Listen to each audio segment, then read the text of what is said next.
साध संगत जी, प्रेम से कहना धान निरंकार जी। एक नई साखी के साथ स्वागत है आप सभी का आपके ही अपने चैनल पर।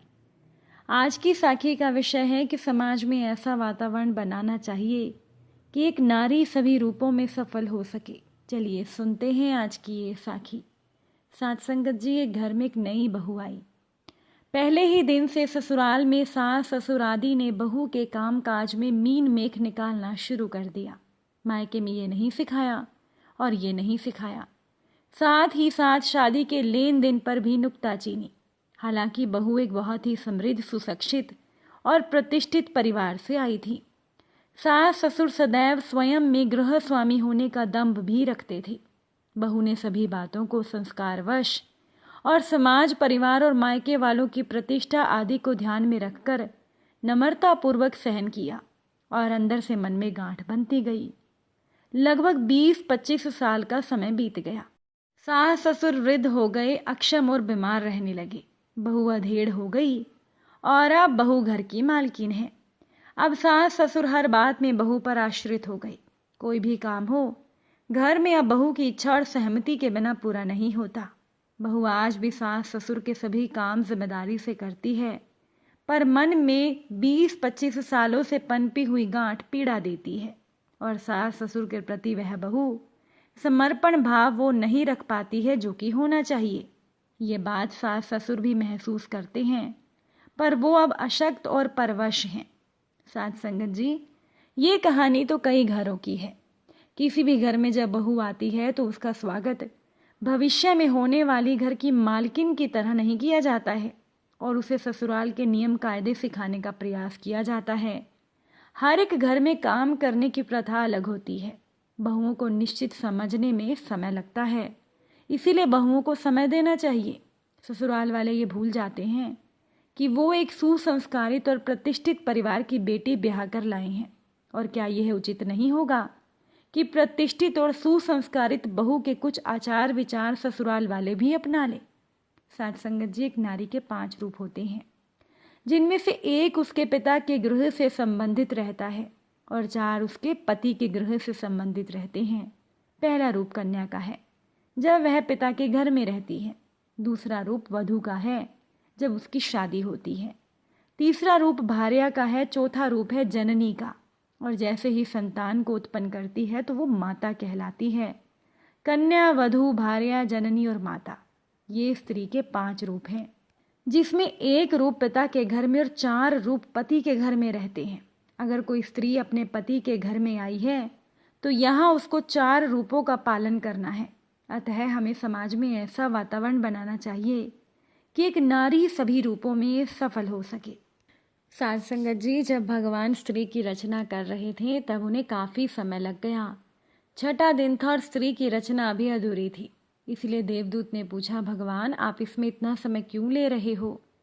भगवान ने जवाब दिया कि क्या तुमने इसके सारे गुण धर्म देखे हैं जो इसकी रचना के लिए ज़रूरी हैं? यह हर प्रकार की परिस्थितियों को संभाल सकती है। यह एक साथ अपने सभी बच्चों को संभाल सकती है एवं खुश रख सकती है। यह अपने प्यार से घुटनों की खरोंच से लेकर टूटे दिल के घाव भी भर सकती है। यह सब सिर्फ अपने 2 हाथों से कर सकती है। इसमें सबसे बड़ा गुण धर्म यह है कि बीमार होने पर अपना ख्याल खुद रख सकती है और 18 घंटे काम भी कर सकती है।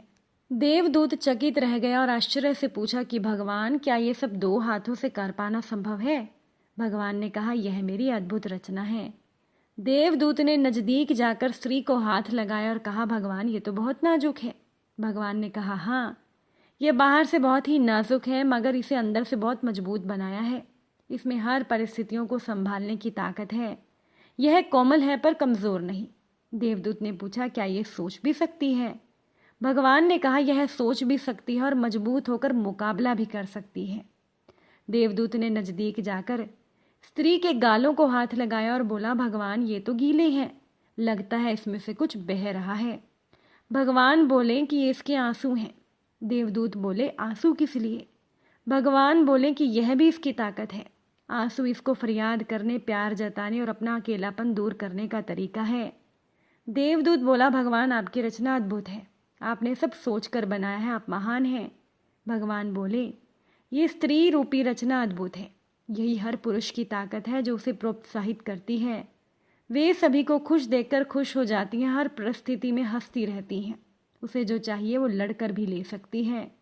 उसके प्यार में कोई शर्त नहीं, उसका दिल टूट जाता है जब उसे अपने ही धोखा दे देते हैं, मगर हर परिस्थितियों से समझौता करना भी जानती है। देवदूत ने कहा, भगवान आपकी रचना संपूर्ण है। भगवान बोले, नहीं, अभी इसमें एक त्रुटि है, यह अपना महत्व भूल जाती है। किसी के द्वारा लिखे गए बहुत अच्छे शब्द कि जब उन्होंने जन्म लिया वहाँ एक नारी थी जिसने उन्हें थाम लिया, वो थी उनकी माँ। बचपन में वो जैसे जैसे बड़े होते गए, एक नारी वहाँ पर उनका ध्यान रखने और उनके साथ खेलने के लिए मौजूद थी, वो थी उनकी बहन। जब वो स्कूल गए तो एक नारी ने उन्हें पढ़ने और सीखने में मदद की, वो थी उनकी शिक्षिका। जब भी जीवन से निराश और हताश वो हुए और जब भी वो जीवन से हारे, तब भी एक नारी ने उनको संभाला, वो थी उनकी महिला मित्र। और जब उन्हें सहयोग, साथी और प्रेम की ज़रूरत हुई, तब एक नारी हमेशा उनके साथ थी, वो थी उनकी पत्नी। और जब भी वो जीवन में कठोर हुए, तब एक नारी ने उनके व्यवहार को नरम कर दिया, और वो थी उनकी बेटी। और जब वो मरेंगे, तब भी एक नारी उन्हें गोद में संभालेगी, और वो होंगी धरती माँ। साथ संगत जी, अगर आप पुरुष हैं तो हर नारी का सम्मान करें। नारी को उपभोग की वस्तु समझने वाले स्मरण रहें कि आपके घर में भी नारियां हैं। और यदि आप एक महिला हैं तो आप एक महिला होने पर गर्व ज़रूर करें। और कुछ लाइनें जो कि सभी नारियों को समर्पित हैं। भूल से मत कीजिए नारी का अपमान, नारी जीवनदायिनी, नारी है वरदान। माँ बनकर देती जन्म, पत्नी बन संतान, जीवन भर छाया करे नारी वृक्ष समान। नारी भारतवर्ष की रखे अलग पहचान, ले आई यमराज से वापस पति के प्राण। नारी कोमल निर्मला होती फूल समान, वक्त पड़े तो थाम ले बरछी तीर कमान। नारी के अंतर बसे सहनशीलता आन, ये है मूरत त्याग की नित्य करे बलिदान। नारी को मत मानिए दुर्बल अबला जान, दुर्गा काली कालिका नारी है तूफान। युगों युगों से ये जगत ठहरा पुरुष प्रधान, कदम कदम पर रोकता है नारी का उत्थान। जितना गाओ कम लगे नारी का गुणगान, जी चाहे कण कण करे नारी का सम्मान। इसीलिए नारी का सदैव सम्मान करें। एक विदेशी महिला स्वामी विवेकानंद के समीप आकर बोली, मैं आपसे शादी करना चाहती हूँ। विवेकानंद जी बोले, क्यों? मुझसे क्यों? क्या आप नहीं जानती कि मैं एक सन्यासी हूँ? औरत ने कहा कि मैं आपके जैसा ही गौरवशाली, सुशील और तेजोमयी पुत्र चाहती हूँ, और वो तभी संभव होगा जब आप मुझसे शादी करेंगे। विवेकानंद बोले, हमारी शादी तो संभव नहीं, परंतु एक उपाय है। औरत ने पूछा, वो क्या? विवेकानंद बोले कि आज से मैं आपका पुत्र बन जाता हूँ, आज से आप मेरी माँ बन जाएं, आपको मेरे रूप में मेरे जैसा बेटा मिल जाएगा। वो औरत विवेकानंद जी के चरणों में गिर गई और बोली कि आप साक्षात भगवान के रूप हैं। इसे कहते हैं पुरुष, और ये होता है पुरुषार्थ। एक सच्चा पुरुष, सच्चा मर्द वही होता है जो हर नारी के प्रति अपने अंदर मातृत्व की भावना उत्पन्न कर सके। अगर आज की ये साखी आपको अच्छी लगी हो, वीडियो को लाइक शेयर ज़रूर कीजिएगा। आप सभी से फिर मुलाकात होगी नई साखी के साथ। साथ संगत जी, प्यार से कहना, धन निरंकार जी।